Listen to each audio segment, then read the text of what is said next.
We usually view human evolution as a steady climb toward success, but the archaeological record suggests a more dangerous cycle.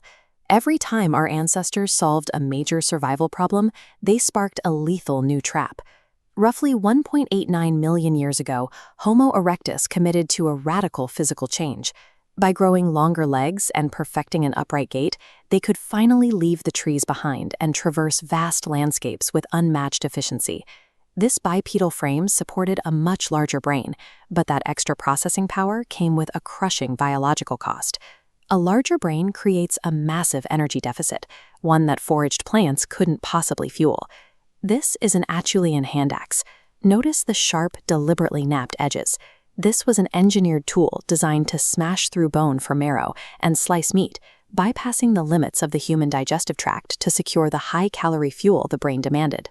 Solving this energy crisis allowed the species to survive the moment, but it also locked humanity into an evolutionary arms race.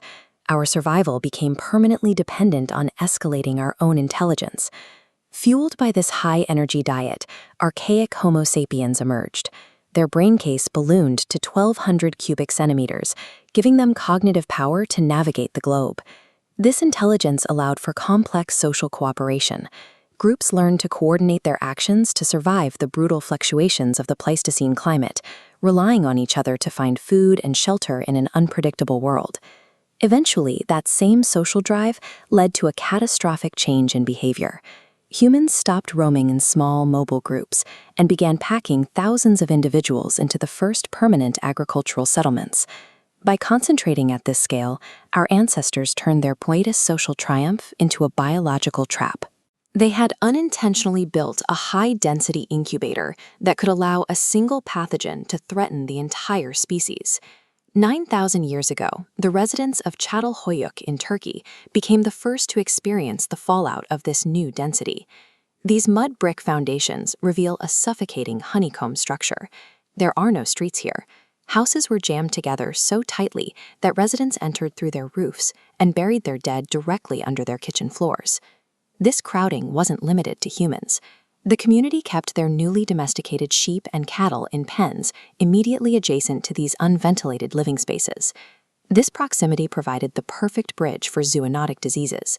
Animal pathogens like tuberculosis and salmonella jumped to human hosts, finding a massive, interconnected population that had no way to isolate itself. The early village model collapsed because it forced the human body into a concentrated pathogenic load it was never evolved to handle. After the failure of the first dense cities, a new strategy appeared in the 5th millennium BC. In modern Ukraine, the Trypillia culture began building mega-settlements like Nebelivka. These societies didn't just rebuild, they engineered a defense mechanism into the city grid itself. They created the first urban environment designed to manage human contact. In Nebelivka, houses were no longer clustered in a mass. They were spaced apart in precise concentric ovals. These ovals were sliced into pie-shaped neighborhoods, each with a local assembly house, ensuring daily interactions remained localized within a single wedge. Trypillian city planning integrated a physical immune system directly into the architecture, protecting the community from the very density they had created. Anthropologists recently used computer simulations to test exactly how this Trypillian layout would have interacted with ancient foodborne illnesses. The results showed that because residents primarily interacted within their own neighborhood wedges, the city's physical geometry acted as a mathematical firebreak. By restricting movement between neighborhoods, the grid starved outbreaks of new hosts, neutralizing an epidemic before it could consume the entire city. Humanity had moved beyond waiting for biological immunity to evolve. We had learned to build environments that outsmarted pathogens through pure spatial logic. These ancient lessons in distancing became the blueprint for the great empires of Mesopotamia and the Indus Valley. Those cities added a new layer of protection, specialized neighborhoods separated by brick sanitation infrastructure. They integrated water channels and public baths directly into the city's foundation to manage waste for thousands.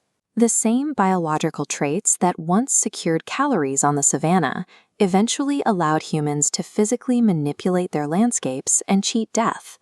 Our ultimate advantage isn't just our intelligence, but our capacity to recognize the deadly traps we build for ourselves and find the architectural path out of them.